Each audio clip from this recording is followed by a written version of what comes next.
Maybe he is Festival. He might be. Right? Yeah. He's Maybe lodging Brad Parker Tony. is Festival. You heard it I here love it. first.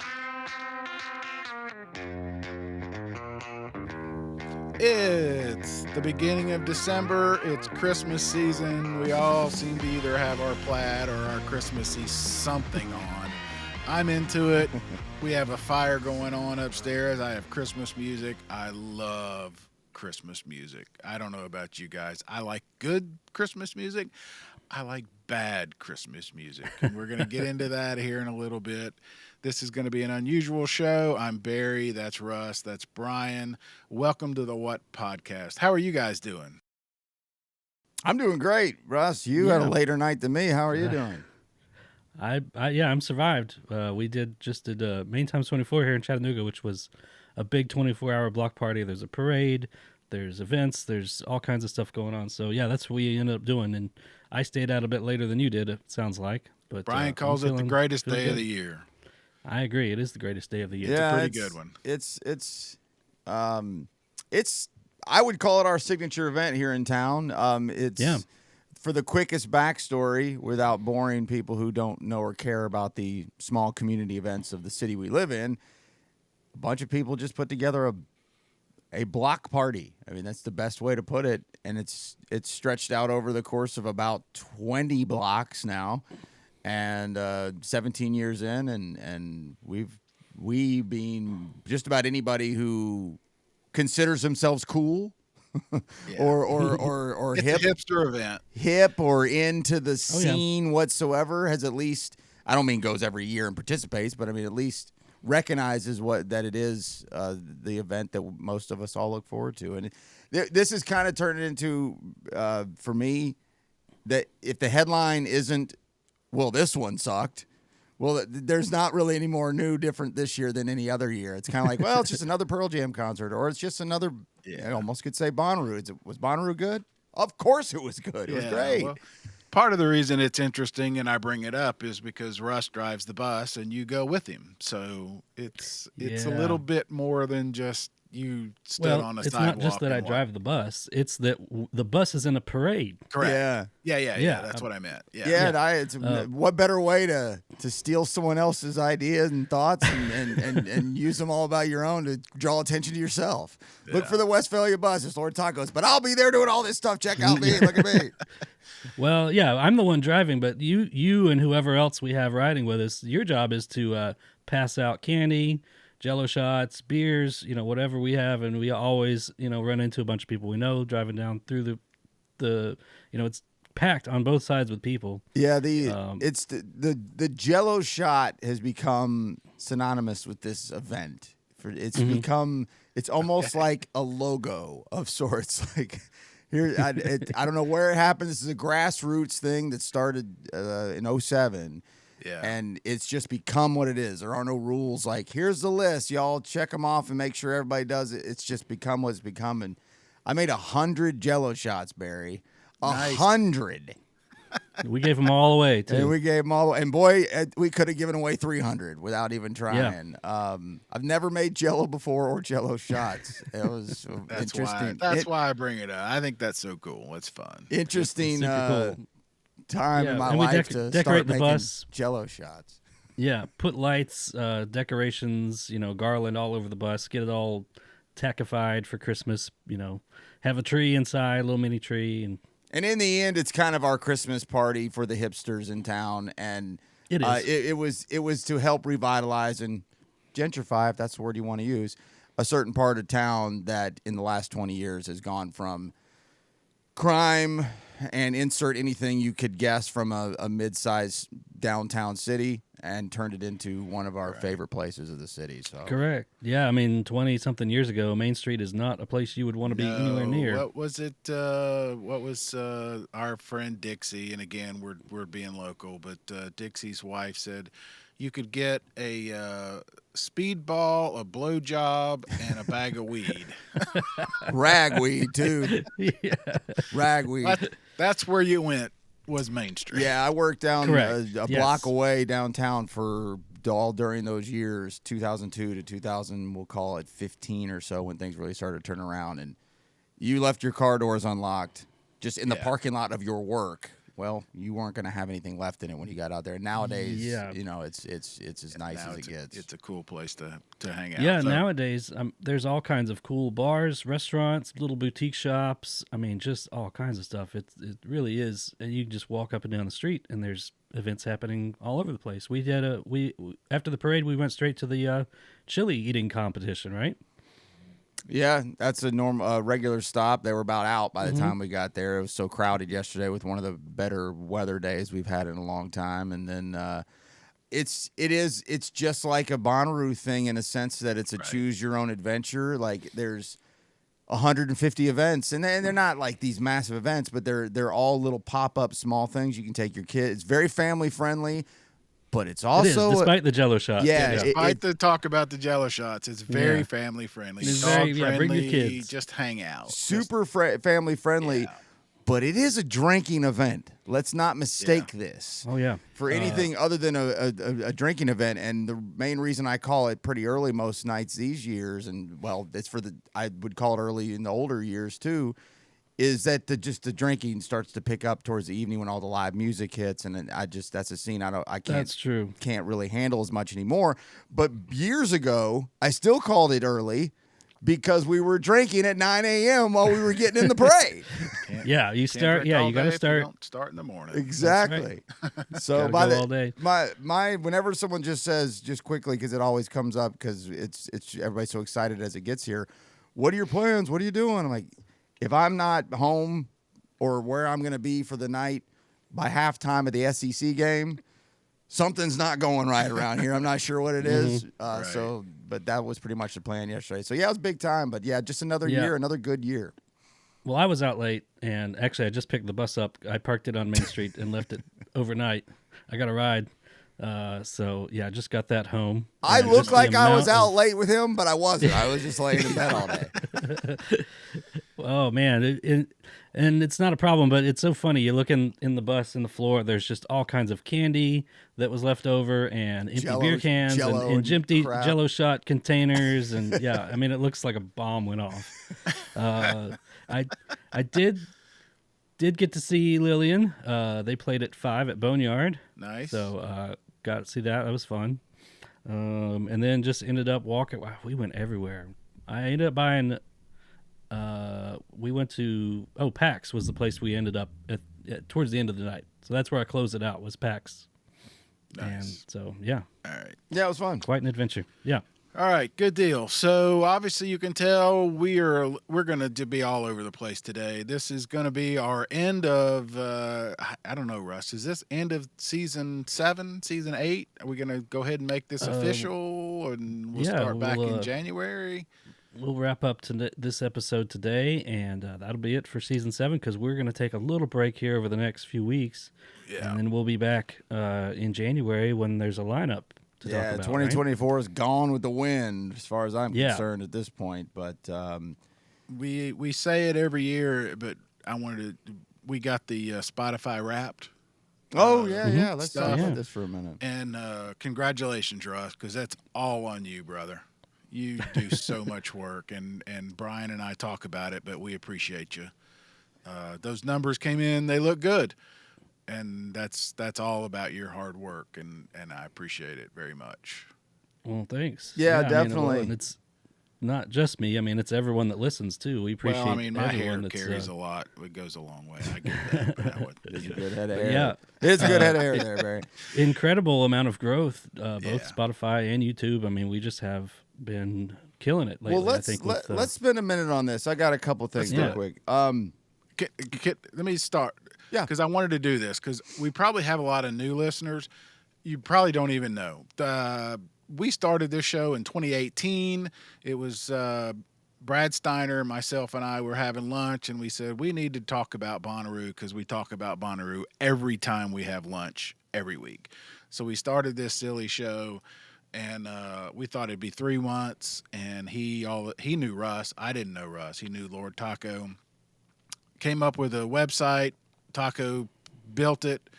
We had that thing going 4 days later, and here we are, almost 8 seasons later. We love Bonnaroo. Bryan was a regular contributor since the beginning. Yeah, the easiest job in the world. Just show up occasionally and reap all the benefits. And get a good ticket.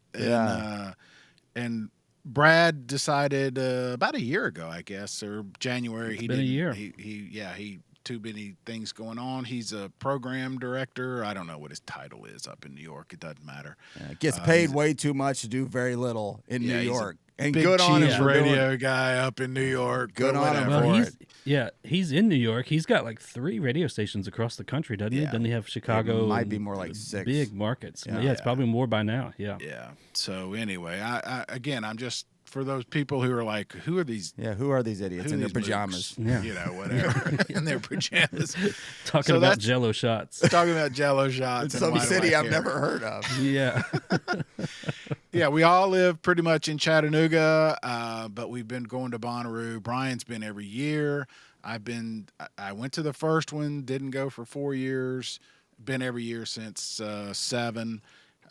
Russ has been every year since 18. Right. Mm-hmm. Once we started this, the website. Once we started, that was the first one I went to, minus the 2 that were canceled, of course. Correct. So that's who we are. We love it. We are obsessed with it. We love the sausage making. We love talking to people about it. We love everything about it. Yeah, so and what's coming into the new year, we'll have more from just I've been enjoying just kind of finding random, people who have not necessarily sanctioned by Bonnaroo to do things that have created their own thing, and we're going to have more of those kinds of guests into the new year. I'm glad you mentioned that, because that's exactly why I wanted to do sort of the backstory, because we have gotten a lot of emails recently from people who want to come on the show to talk about their relationship with this festival. Yeah, it's incredible. I mean, we've said this since the jump, and that's why we keep doing it, and that's why we are able to do it weekly. We're not the only ones. There are so many groups and people that have such a tie to this festival and festivals in general, but specifically Bonnaroo. And I can't wait for next year. Yeah, so bring on any suggestions you got. We can't promise that we're going to get to it. We all have real jobs, real lives, and real stuff, so we got to sift through all this. But you're not wasting your time by making contact with us. We don't have like a department of interns that just go through our spam filters or whatever. We go through it all ourselves, and we appreciate all the suggestions. And if we can get to it, we will.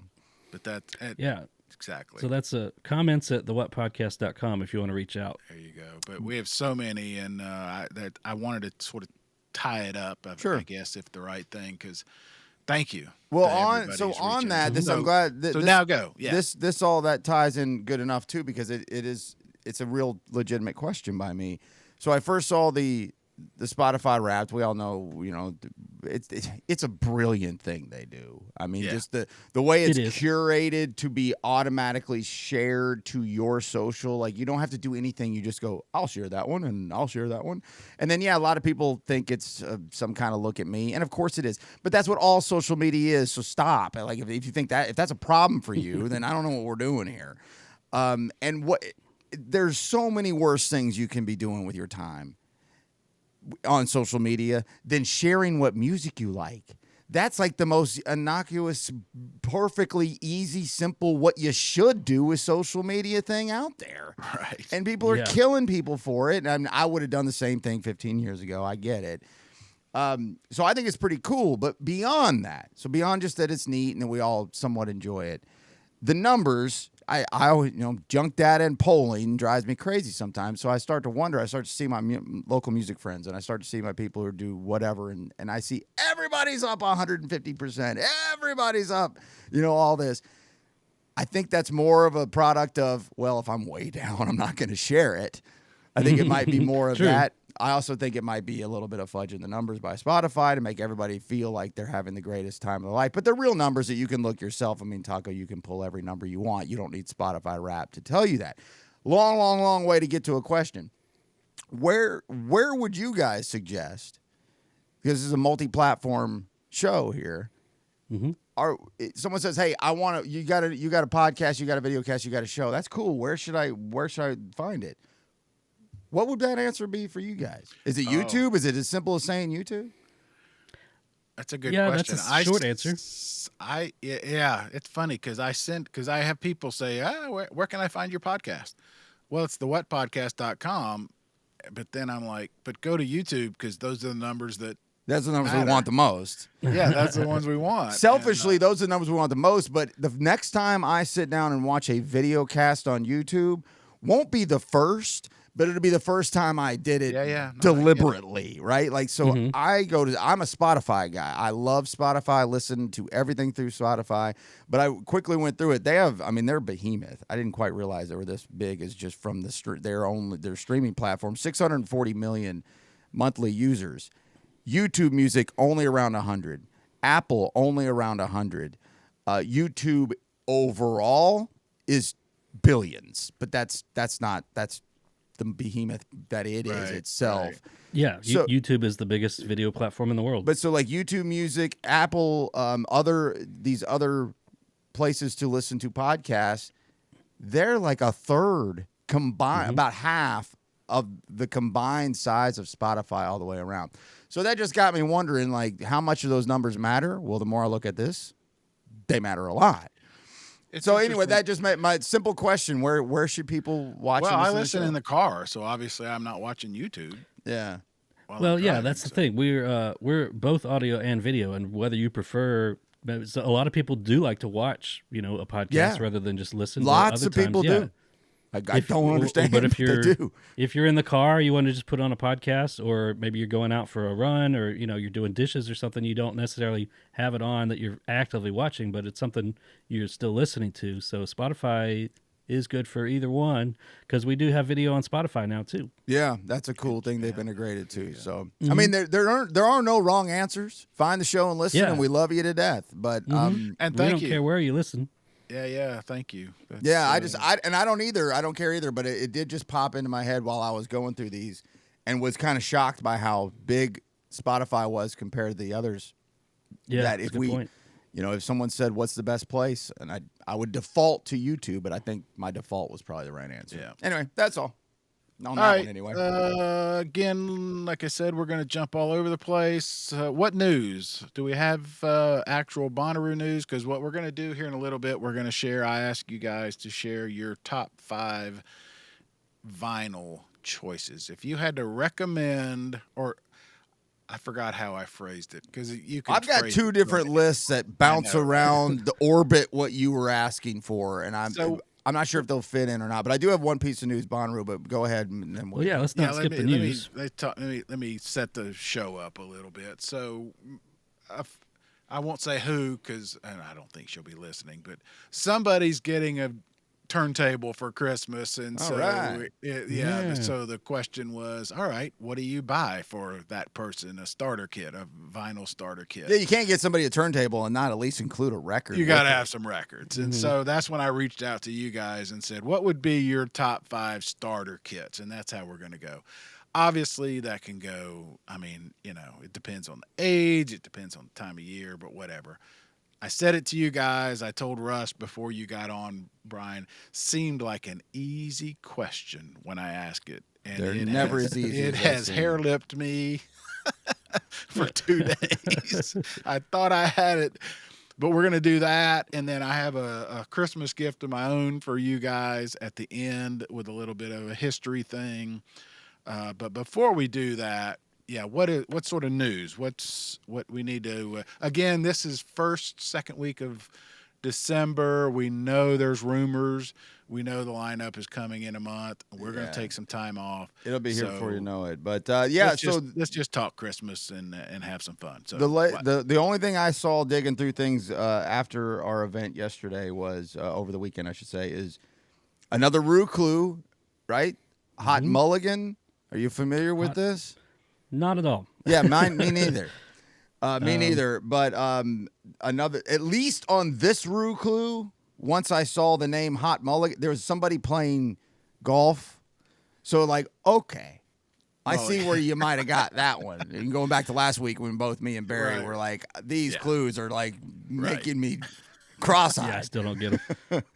But so Hot Mulligan.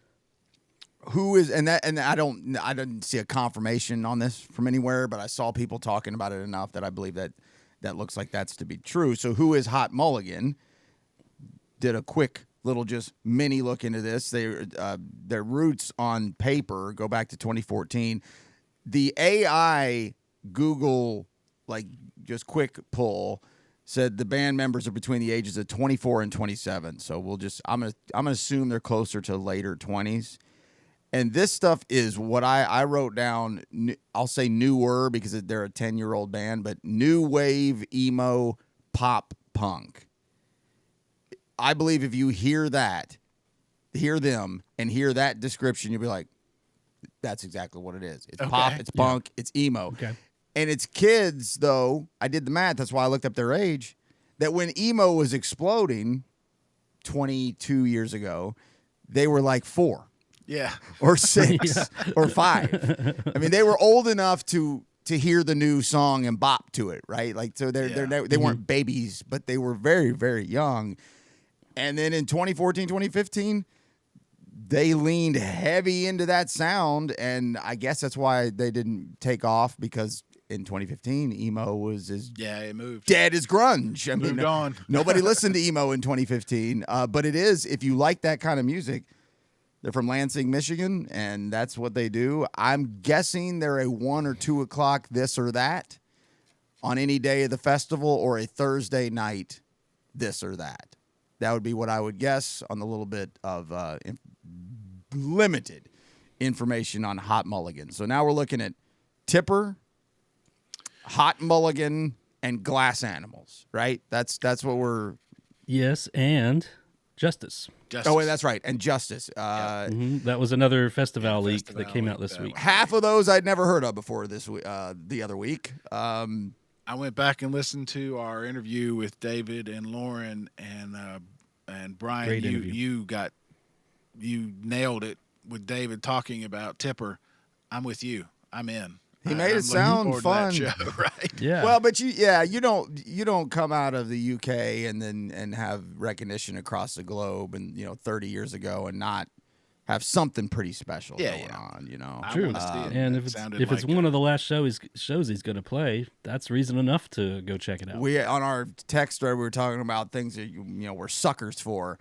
I'm a sucker for a final show ever if they're ever real, but they rarely are. But in this case, it might be. So, yeah, I'm looking forward to it. I like this round of Roo Clues so far. Anyway, what other news? Russ? We had an Electric Forest lineup drop also come out, and Brad Parker, he mentioned somewhere that 3 of the top 12 on Electric Forest overlaps with Roo, and 1 in the first group under that. He's throwing so many grenades. I know. He's like trying to put the maybe he is together. Festival. He might be. Right? Yeah. Maybe Brad Parker is Festival. Yeah. You heard it here first. Everybody's trying to go look at that lineup and try to figure out who it is. Next Obviously, Justice God is on damn it, I'm Electric not Forest. Festival! What are y'all saying on that show? Starting the rumors. Yeah, it's so funny. That's cool, though. All right, what else? Yeah. I love all the news. We do this every week. Russ sits there and he has this, and I'm like, we're almost done. And then Russ says, nope, here, I got 18,000 more things I want to talk about. But go. Go ahead, Russ. What do you got? No, I don't have anything. Oh, okay.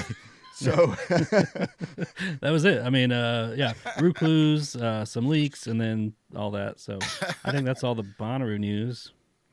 And then you had a few things we pulled from socials that we could respond to at some point before we get out of here. But yeah, we're not done. I want to do the. No, I wasn't insinuating that, but yeah, we're a scattered mess today.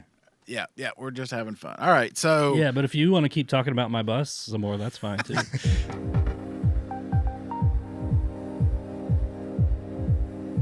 So we asked people because again, I'm being selfish. What are your 5 albums? And we had a lot of answers, and some of these lists. And Russ, I'll let you go through them, but I have nothing but respect. I mean, Bonnaroo dude, Zaba, I don't know, Glass Animals, Tyler Childers, Hosier, Frank Sinatra. Sinatra got a lot of comments.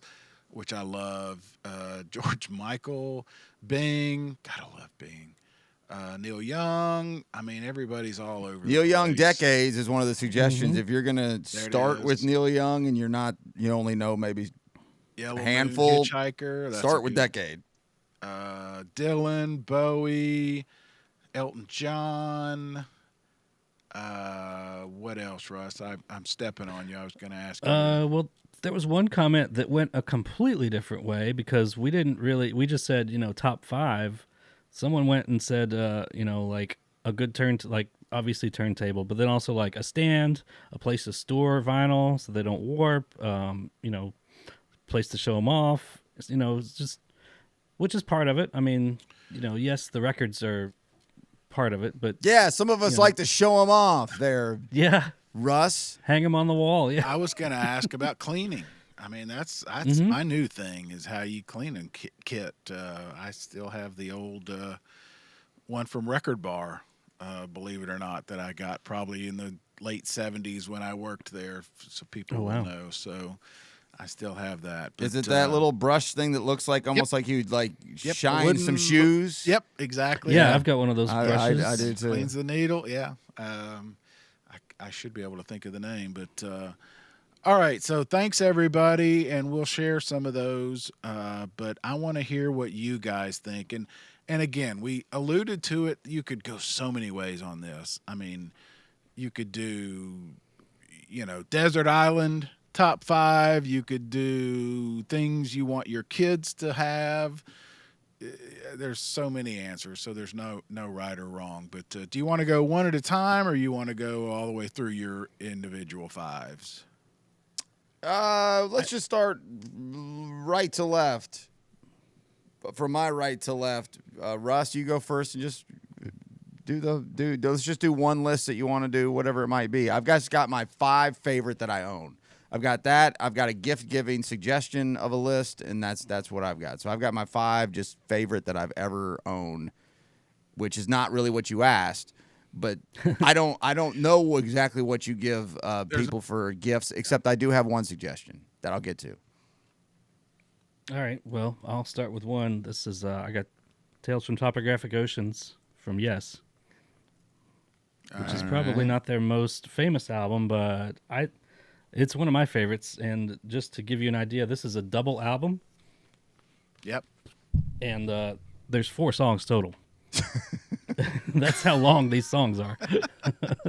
Yeah. So all the jam band people thought they created that kind of stuff. Yeah. Right. Check with Yes. Check with Yes Yes. That's part of why I picked it out, just because I think it's so funny to have a double album, 4 sides, and then there's 4 songs total, because there's like 20 something minutes apiece. Nice. This is kind of at the height of they were very experimental, avant-garde. So there's a whole lot of just kind of meandering, noodling. Not necessarily a whole cohesive song, but most 20-minute songs put on. meander at some point. Yeah, yeah. Do you actually? When's the last time you listened to it? The actual vinyl? Yeah. Or just either? Probably a few days ago I put it on. Okay. All right. Yeah. Good. Mm-hmm. Solid. All right. What's next? Oh, let's see. Next, I got Dr. Dog. Dr. Dog. And, they have a new album out this year, and this is not the new one, but this is Critical Equation. I think came out 2018. Surely they played Bonnaroo a couple times, right? Dr. Dog? Yeah, and hopefully they play again. I know they played here in Chattanooga several times. They played Moon River in Chattanooga, and it seems like they have played Bonnaroo, right? It feels like there's no chance they haven't played, but yeah, we'll know before we wrap this up. Bonnaroo band, but yeah, I like this record a lot. You want me to keep going? Yeah, Yes, sir. Yeah, sure. Yeah. Why not? Okay. I also picked out the album Leaf, Between Waves. I don't know if you're familiar with album Leaf. Immediately, I am not. It's mostly instrumental. It's not. I wouldn't call it electronic. There is some electronic to it, but they also play a lot of real instruments with it. So yeah, this one's a lot of fun to listen to. Dr. Dog played Bonnaroo in 2014, by the way, to get that. Okay. Thank you. What else you got there? Next up, I had picked Radiohead, and I picked A Moon-Shaped Pool, which I think is their most recent studio album. I was going to say, that must be new, because I don't know that one. fairly new, at least within the last year. Newish, not new. Newish, yeah. Yeah, I like it a lot. Nice. And just one of those albums that kind of reminds me of winter for some reason. I can't exactly explain why, but it just seems like the kind of thing you'd put on a day like today. Maybe it's the cover art just kind of looks wintry and cold. I don't know. So our friend Mike Dewar and Chrissy Mintz, you both know Camp Nut Butter veterans. Yeah, we did a similar experiment a couple of years ago where we got together to talk about the albums that influenced our lives the most. Gee, that's a whole deeper conversation right there. We had a good hour and a half, 2-hour conversation, and it's again, there's albums that you pick because they meant something. There's albums you pick because, you show off what a nerd you are, whatever. Yeah. But that was a deep conversation. So yeah, I bet that was fun. It was a lot of fun, and we need to do that again sometime. Yeah, and it's kind of along the same lines. I went with Agalloch. There you go. And this is another one. This is The Mantle. It's another one that it's not necessarily it's not Christmas, but it's just to me sounds like winter, if that makes sense. It's just this kind of thing that you associate with the time of year. And this sounds a little bit like Russ just kind of showing off his deep roots in music just for like a Spotify rap style here. Like, look at look how deep I get. True, yeah. I got to tell you how much of a nerd I am. I'm playing.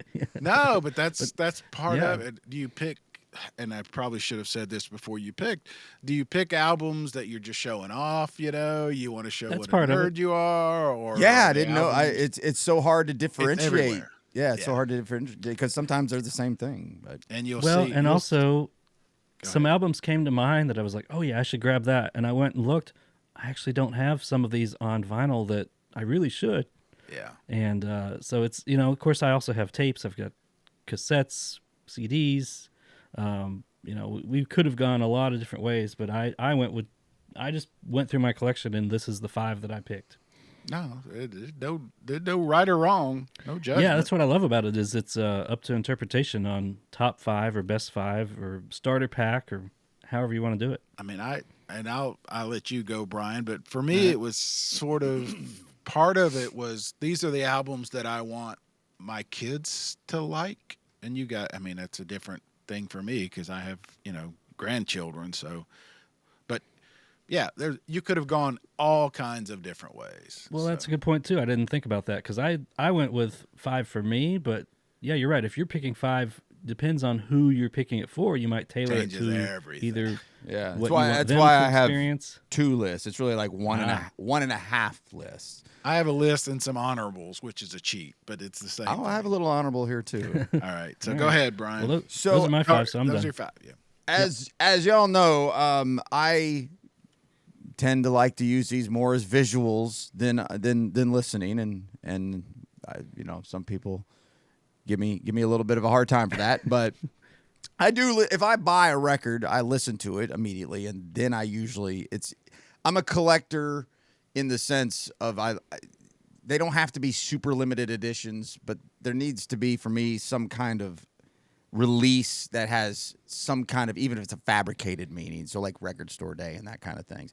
But so two of them are on the wall. 3 of them are on the wall back here. The first one is Transmissions from the Satellite Heart from Flaming Lips in the mid-'90s. Ooh. And it's the orange vinyl. Now, nowadays, everything is reproduced and everything's coming out on colored vinyl. And I love colored vinyl, but they're reproductions. This was from old Chad's Records, a classic record shop from the late 20th, 21st century. You guys are well aware. And, I miss Chad's a lot. And the best version you know who he bought his record? He bought it from? Bought what? The store? Chad's was originally Quarter Brothers.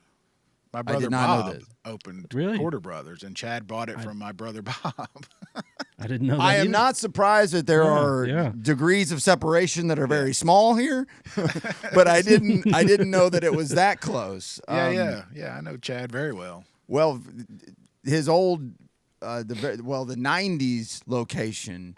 My mom is over nowhere near where I grew up. It's close to where I live, and you are now too, Barry. That old location. My mom would Quarter Brothers was. drive me there on Fridays and sit in the car and read a book while I went through records and 14, 15 years old. And I ran into this orange vinyl. In 1995, an orange vinyl, any colored vinyl, was very, very different. I mean, it's not like it was unheard of, but you just didn't see it very often. And I picked that up then, and I've kept it ever since, and it's been in a frame for probably 20 years. Nice. And the quick Google I've looked on it, I can't almost find it anywhere. And if I have on eBay over the years, hundreds of dollars. That's how limited of a version. I just fell into that one. I thought, hey, neat, orange. I have $20 today. And then I walked out the door with it. And somehow I didn't ruin it over the course of the next 30 years. So that is one of my prized possession. Not so much that I like the Flaming Lips, which I do. It's just because of the circumstances of it. Love it. Another one here, our local guy, Nick Lutzko. I've got both of them, and his third on the way. But the first one, that Songs in the Computer he released that just exploded virally, that he sold maybe hundreds of thousands of dollars worth of vinyl of, on just these silly, nonsensical things that he does online. It's just I don't have enough time to tell you about it now. An amazing guy with an amazing artist. Speaking of the band that Taco saw last night, the guy who was lead singing did that cover art. I don't know where you're seeing this behind me or in front of you now, but it's beautiful. For everything from the artwork to the splash vinyl to everybody involved in the relationships makes that one of my favorite records of all time. Yeah. That's Travis Knight that does the artwork. Yeah. Does incredible work, and then Nick himself, just the music itself is all you need. And then again, we're talking collectibles, favorites that I own. So the next two, I went ahead and pulled them down real quick. They're all dusty, and of course, yes, they are in. Oh, you got the. Nice. You got the. Oh man. The original Street Survivors. It's not in the best condition, and that makes me like it even more.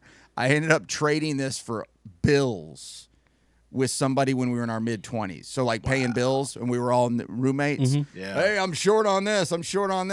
Oh, yeah. Well, I'll take that Skinner record you got over there, and I don't remember if this paid the electric bill or what. But first concert ticket I ever bought was Leonard Skinner, $5.50, Memorial Auditorium. The plane went down about 3 weeks before the show.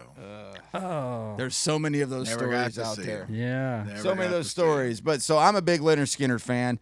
I wish they'd stop making music now. It's embarrassing. They should stop immediately. It's not good. I agree. Never do this ever again. Stop staining an amazing Southern American brand. Anywho, I still love 100%. them.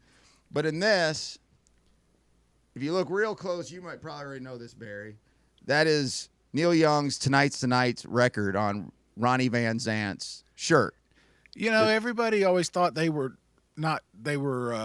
didn't like each other. That was all Southern Man and all. They had a lot of respect. They loved each other. Much respect. Maybe at first there was a little bit, but overall, I hope Neil Young will remember Southern Man. Southern Man don't need him around. Yeah. Anyhow, and that's in response to the song Southern Man and Alabama. The song Alabama, Correct. from which we'll come back in just a second. Yeah, Neil doesn't like many people, but he liked Skinner. Neil's difficult. He's a difficult guy. Difficult Canadian there who likes to tell America what to do. Yeah. And I agree with a lot Crosby, of it. Stills, and Nash. Yeah. Exactly. Anyway. Yeah, a multi-global band that tells us what to do. Right. And so then this one falls in because it is the actual record of Neil Young that he's wearing. So I put them on the wall side by side. Nice. Little juxtaposition kind of thing. This thing's worth $8, right? Yeah. That's not a limited run of any kind. So those are kind of a combo display piece. And then my fifth one on the list of just favorites forever, I had to do a split. It's A, B, and they're original records from my dad's collection, which I have a very nice, great original, still very mass produced, so that none of them are very special edition or anything. But Allman Brothers' Eat a Peach and Neil Young, back to Neil Young's Harvest. I have both of those from their original, from the 70s. and they are in pristine mint, beautiful condition, and they've been that way because they've been in the family ever since 1970. Barry, help me out. Eat a Peach and Harvest. 72? Yeah, early 70s. 72, I think. 74, but you're probably Between right. 72 and 74 sounds about right. Those two records have survived 3 changeovers of ownership, and they 72. are still in pristine, beautiful, like, they're just in my stack in the garage. But Good one. plus, they're great, right? They're just great albums. I mean, front to back, fabulous albums. So that's my favorite, like, on my list of collectibles. I'll give you the quickest gift running list if you want to go Barry first. Yeah, no, go ahead. Go ahead with your second 5 or your. Okay, it's super fast. Yep. I already kind of just gave away what I was going to say with it. As far as gift giving, because that's kind of where this started. And it's a good question because there's a lot. I mean, it's so trendy to do records, and I love it. I think that's so cool. Right. But I don't know. There's so many. Like, there's so many to choose from. So my thought is, if you are, just like I did with Chapel Roan and that Peach vinyl the other week, that's not there's 100 million of those out there. That's not worth any more than the dollar amount that I spent on it. So that would be one example. But record store day releases, even if they're not current, like record store day release from 5 years ago, which would actually be even more valuable. If you're buying for a family member or a friend or whoever it might be, find out who they love, and then look for one of those record store day releases from one of those bands, because you're giving them something they like because they like the band or the artist, and you're giving them something that is of a limited run. And so it's got that kind of stuff means a lot to me. I know to younger people. I mean, when kid, like, we're talking 15-year-old or 19-year-old. Big deal. If they hold on to it and it lasts and it makes it 10, 20 more years, it will be a big deal. I like it. And because it's got that limited run, and it's like collecting baseball cards or coins or anything else. And so I would look at record store day releases from the last 10 years of the person you want to buy for, and if they don't like that, then they don't like you.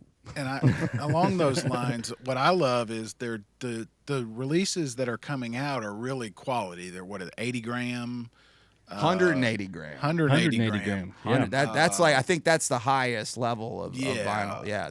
So I have several. There ain't no McCartney, breaking that like Billie the old Eilish. Days. They sound. People say, "Oh, the pops and the this and the that," and they sound amazing when you get them. So there's that, and then there's the old. And they're two different things, but that's a whole nother. We can go down that road. I agree with you. All right, so all of yours? Yeah, so it's your turn, Barry. All right, so my list, I went all kinds of ways, but mine is you guys. It's about as obvious as it can be. Beatles 1, Beatles 2, Beatles 3, Beatles 4. I went with, these are the albums that you I know their albums aren't called numbers. No, but these are the albums that you should have in your collection, in my opinion. Beatles, Sgt. Pepper, obviously. And I could have gone Abbey Road, but to me, Sgt. Pepper is more universe. Most people like it. You're going to know those songs. Real quick, Barry, but my dad was not a huge music head, but a little bit, but he was a big trendy pop culture guy. Right. So I have every Carole King. I have every Beatles. I have not every, but many of Elton John, Jim Croce, whatever at that time was anywhere near the charts up here, he owned it. And then now I do. So I have a huge Beatles collection. I have Sgt. Pepper's. As you know, I'm not a big Beatles guy. I'm assuming you have a lot of Boston and Foreigner and all that stuff. Boston, too. There's Foreigner, there's... I have none. I have no Boston, no Foreigner. Thankfully, there's Doors in there because I'm a big Doors guy. Doors. Boy, it is a monster. It is remarkable how well, of all the things I've destroyed in my life through negligence and just poor behavior, that I've kept that record collection, Nice. as perfect as it was when I inherited it in 1997 or whenever That's that was. pretty solid. So anyway, I missed the 80s, Foreigner, Boston, and all that. I was more into the Ramones. yeah. So I don't have any of that stuff. That was more eclectic outside of the trend zone, and so I've got.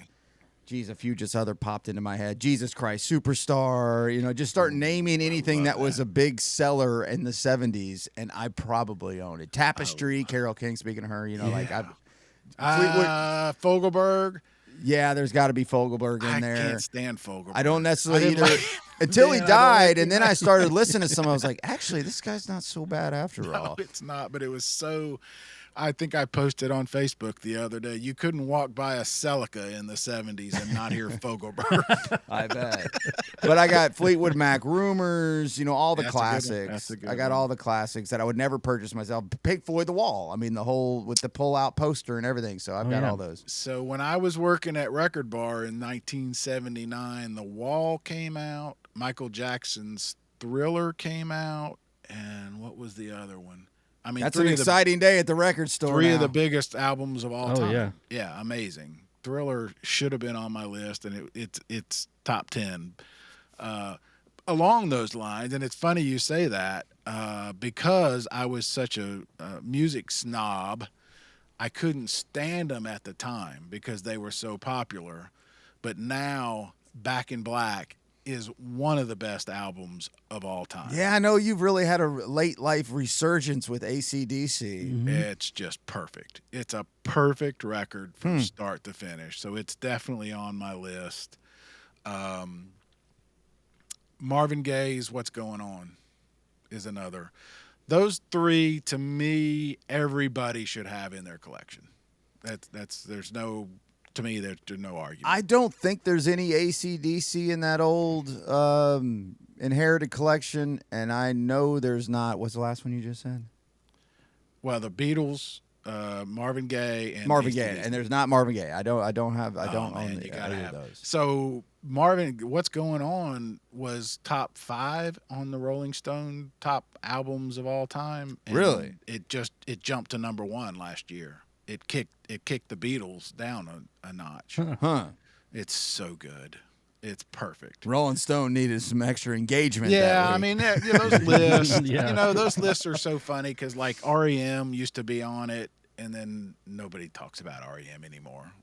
I mean, it all depends on who's making the list. The age-old thing here with engagement designed discussion is a list.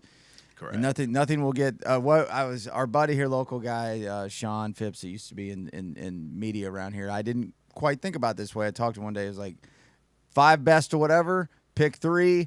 Pick 2 of the worst. Put them on there. Throw them out there and let them just ravage it. And I was like, I don't know. I thought I was smarter than that. I thought I would have guessed that already. But that's a great. He's 100%. F the list up on purpose so you get everybody mad. People can't resist to leave a comment.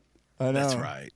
Start it up. And so I've got, just to put something current, and because it's a Bonnaroo, My Morning Jacket's Golden, their live album from the 2004 In the Rain show.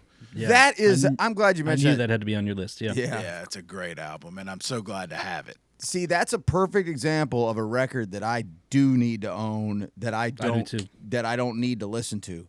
I mean, I've heard it, but I need that in a frame somewhere with my Bonnaroo stuff because that is, I wasn't at that show. Of Jim James holding up the V guitar. I won't lie and say I was there. I certainly could get away with that lie if I want to. I wasn't, but I've certainly heard and watched the whole show. And that's one of my favorite interviews that we did. You remember Russ? Him talking about Me too. If lightning hit him and killed him right then, he'd be okay with it. Yeah. I mean, what a powerful story. Yeah, I remember that. That was a good one you guys had. Yeah. And I'm going to go with, I wrote down because I didn't think about Eat a Peach, but man, that's a good one. It's just such a beautiful record, and classically awesome from the 70s, but it's just such a beautiful looking record. It defines an era. You can't put that on and not I wish I had it out here because transported. those who don't know, when you open it up, it's just that entire ethos of the mushrooms and the trippiness of the Southern rock. It's like best laid out in an artwork form from E to Peach. It's perfect. I also had on my list the Pretenders' first record because it also is perfect. It's hard to imagine that those E to Peach was, such an early defining album for those guys, but the Pretenders record was the same. But my fifth is Miles Davis, Kinda Blue, and I'm putting it on there partly to go back to Russ's. It's a total nerd thing, just so I can say I had some jazz on there, and oh, isn't he cool? But man, I listen to that record all the time. It's so I have good. that on CD. I don't have it in vinyl. Oh, it's so good. Yeah. A list is way more than just spit out 5 names. Yeah. So they're whatever strategy you use, I'm never gonna knock that game, knock that hustle.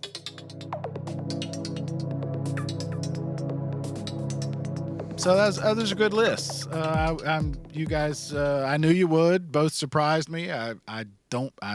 Not sure if I surprised anybody with mine because it's pretty straightforward. But ask me again tomorrow. I'll come up with another 5. It'll It change. could be, it could change depending on just your mood, what day it is, what time of year it is. Yeah. It's fluid, but Fluid. this brings up an often asked question of maybe the last 25 years or 50 or however long as this has slowly moved away. The idea of crafting and developing an album, a record, a LP, 1 to 10, 12 songs. I'm not saying concept albums because those are different, but that art form isn't gone, but boy, it isn't prevalent in music today. I mean, the just the options of people will just have put it out there and discussed in forums. Singles, songs every once every month and a half, or a full album at once. It's almost like the Netflix or the cable TV model. What do you want? Right. I miss terribly the idea of an album being listened to and understood from front to back, because even if they're not concept albums, there's something there that ties them together, even on their worst day. So again, vanity. So for 37 years, I wrote entertainment for the Chattanooga Times Free Press. I would often interview musicians, and they would often. The reason I would be talking to them is because they just had a new record out, and that was one of my questions. Bryan, was, did you go in with a dozen songs already written? You knew what you were going to do, or did you go into the studio and just go where see where it went? And if it was see where it went, my next question was, at what point did you realize there was some commonality? Were the songs, did you go in, were you mad? Was it happy? Was it a breakup? Whatever. Yeah. At what point did you realize? When did the tone of the album start to come together? Yeah, and that was always an interesting question because, it's a very different answer from a lot of different people's, and sometimes, I mean, it is just a collection of 12 songs. Correct. So sometimes it is. This is being sent to mix and mastering, and we'll let you know which 10 we choose. Exactly. Yeah, exactly. And we just had to have 12 because that's what the label said we had to have to make an album. Yeah, and then some other times it would be like, there's a theme. And there's 4 songs we had to cut because of time and content. Those are usually I'm fascinated. I've always been fascinated by that. Yeah. So but the I guess the simpler question just was, and it's not even a question, just thought is, it's just disappointing to me that that's not a focus for almost any band, and it's not because I would believe and guess that the artists out there are moving away from it as much as their A&R guy is having to move away from it, and the machine is saying that ain't important. Don't worry about that. Let's just pump out music and let's do it every other week, or let's put them all out today, or let's change it up. Like, it's less about a story and more about a production piece. That ain't new either. I agree. In digital consumption, which I'm not a big fan of, even though I do it all the time. It's just a different thing. You curate your own lists and all that, and now we're in a whole new discussion of lists. But all right, so I'm gonna leave with a song, and I sent it to Russ, and I sent it to Bryan. I don't know if you guys remember mixtapes when they were really mixtapes. Of course, but I still have mixtapes. I know from back in the day. But back in the day, that was how people shared music. You can find it especially all with the girl you wanted to hook up with. Correct. And so, for somebody to come in with like, oh my God, you're not going to believe this. I just burned you a copy. And so what I've sent, and you guys are going to hear, just a quick history. There was a guy named Blowfly that when I was working at the record bar in Eastgate Mall back in the 70s, Blowfly was the nastiest, dirtiest thing going. Blowfly. I'm pretty sure if he didn't invent rap, he gets a lot of credit for it. He was one of the first. It was disgusting. There's a documentary out there, and apparently when he was a kid picking cotton, literally, the white guys would give him $1 or a quarter or whatever, and he would just say the most disgusting things, and they thought it was hilarious. He developed that, and he became a truck driver, and he used to make these mixtapes of these disgusting raps that he would do. And you would go to a truck stop, and you would get these, bootleg mixtapes. So that's Blowfly. Okay. So... And Russ, I was so glad to hear you say, I remember 30 or so years ago, my friend gave me a VHS tape of Larry the Dick Man. Oh, yeah, Larry Williams. Williams, the Dick Man. This is all new to me, by the way. Anybody out there? Dicke. We're together on not knowing what any of this is. Larry the Dick Man. He's giving directions to this guy, these people in a van. Yeah, so they're not in a band. They're making a documentary. They were making a documentary, and they asked for directions. And so they were in a city they were unfamiliar with. They decided to stop and ask for directions because they were trying to find something. This guy walks up, and he was just a savant. He's like, you go to this traffic light, and you stop, and then you go to the next traffic light, and then you go to the next traffic light. Tell you what to do. We're going down to this Motel 6. Oh, easy. I'll tell you what to do. Okay. Everywhere you gotta go. Okay, you get to this yield sign, right? Yeah, right. You go down to that first light right there. Right. Okay, you go through that first light. Uh-huh. Okay, when you get to the second light, it's an intersection. One way go this way, it's a tricky intersection. One way go this way, one way go straight through like this, and another way just go straight, period. Right. Okay, when you get to that second light, you take that bend. You take the light that bends. To the left. Well, I guess that would be to the left. Like going down here, that would be to the... It's not the one that goes straight. That would be to the left. Yeah, to the left. You take the bend to the left. All right. You come to a library to the left. Another light.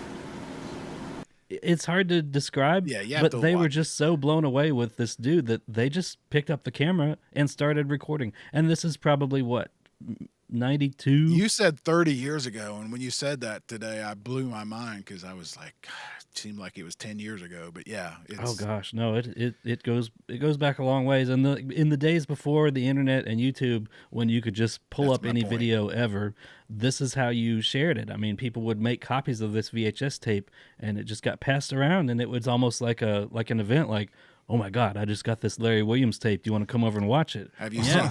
And my VHS also has the farting preacher.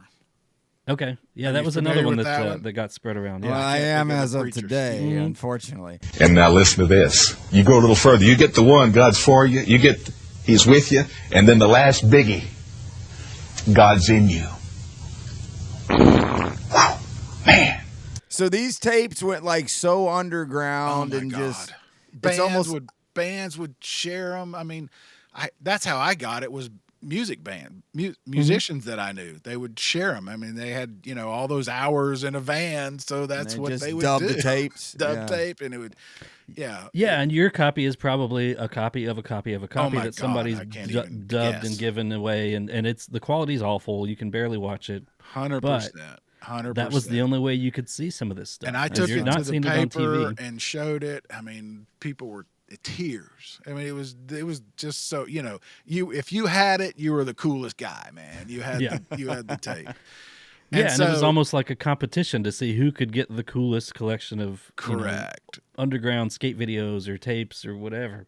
All that is to lead into the Christmas song that I'm going to leave you guys with. It's my gift, Oh Holy Night. It's the worst version ever done. It was a mixtape that my brother Bob, again, another musician, got passed around. You know, the legend was that it was real. There's since been a documentary. The guy who actually sings it is a very, very good singer who did this as a joke. Making a goof, yeah. But it will bring tears to your eyes. And 20 years ago, the gag was one of the guys at the radio station I was working at did it when he got drunk one night over the weekend. Yeah. Like, just made up this whole story about it. And so it's got a lot of lore in a lot of people's lives somewhere, whether you know it or not. I love it, and it's kind of, you know, it loses something because, like you said, Russ, you can find all this stuff now on the internet. But back in the day, if you had that copy, man, you had something nobody else did. Yeah, you had something nobody else had. So, all right. Anything else before we go? Well, I do want to. Yeah, go ahead. There he is. He always has. He has like 3 of them. Here it comes. Well, and I just, just for the engagement bait that we were kind of talking about, there you go. Leave a comment on Spotify or YouTube, wherever you're hearing this, and tell us your top 5. I'm sure everyone has some good ideas. Yeah, that'd be great. Some, but your top 5. Maybe what you're listening, where you listen to us, what you think about, like the different formats and the different, if you're bored over the holidays, whatever, or just none of the above. That's fine too. Go hang out with your family and friends. Whatever. I would say limit it to vinyl though. I think that's key. Sure, if you can. Because if you start talking CDs and tapes, and, it gets all. It's got to be vinyl. But, so we love all the comments. Please continue to tell us what you think, and just going back to the Spotify Wrap thing, it's been a wild year for all of us, and just happy that we have so many people that are fans and like to listen, and we love it. We love reaching out. We love and Spotify is. I mean, if you're in between trying to figure out a good place to consume audio and visual, I mean, I just think Spotify is king. I think it's great. I love it. I mean, I know they don't pay their, I know all the stuff. Right? All the headline Twitter tweets. I get it. It's still a hell of an interface, and it really works well. I love Spotify. So it does, and they add all kinds of new features all the time. I mean, the video thing was new. Yeah. It's a constant upgrade, and it never feels like when your favorite thing gets upgraded and you're like, God damn it, I got to spend the day, your email gets reshuffled or something. Right. Yeah. And you always figure it out. You always will, because we always have. But it's still frustrating. They constantly tweak. They constantly have updates. And I never look at it and be like, well, they ruined Spotify for me today. It's just, to me, it's the king of distribution apps, even though they screw over everybody that they supposedly help. So, take that for what it's worth. They're certainly not paying us. No, they're not. All right, so we're going to take some time off. I don't know how much, actually. If Bonnaroo comes out with something, then we have to jump back on. We'll jump back on, but we're definitely going to take at least a week, maybe 2 weeks off, and wish you guys a Merry Christmas. Have a great holiday. Agreed. Got an exciting year. It's been great. It's been a great year, and 25's looking... Well, music-wise. 25's looking good. Let's re-clarify. Only talk about festivals. Yeah. We'll leave the rest of it out. Unless y'all want it. No, I'm kidding. No. Of course not. I'm kidding. See you guys. See y'all.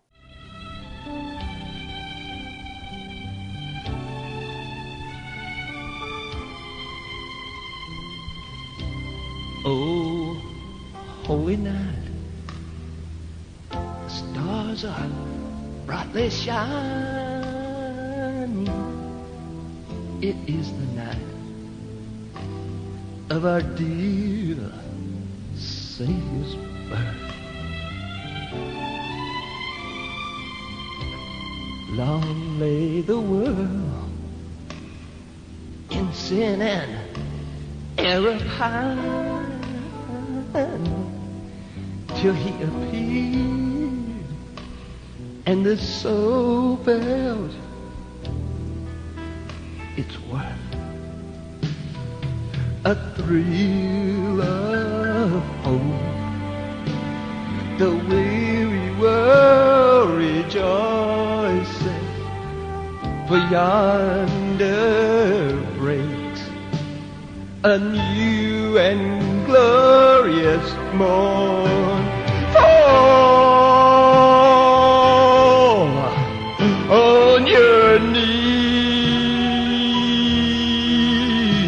oh, hear the angels' voices, oh, night divine, oh, night when Christ was born.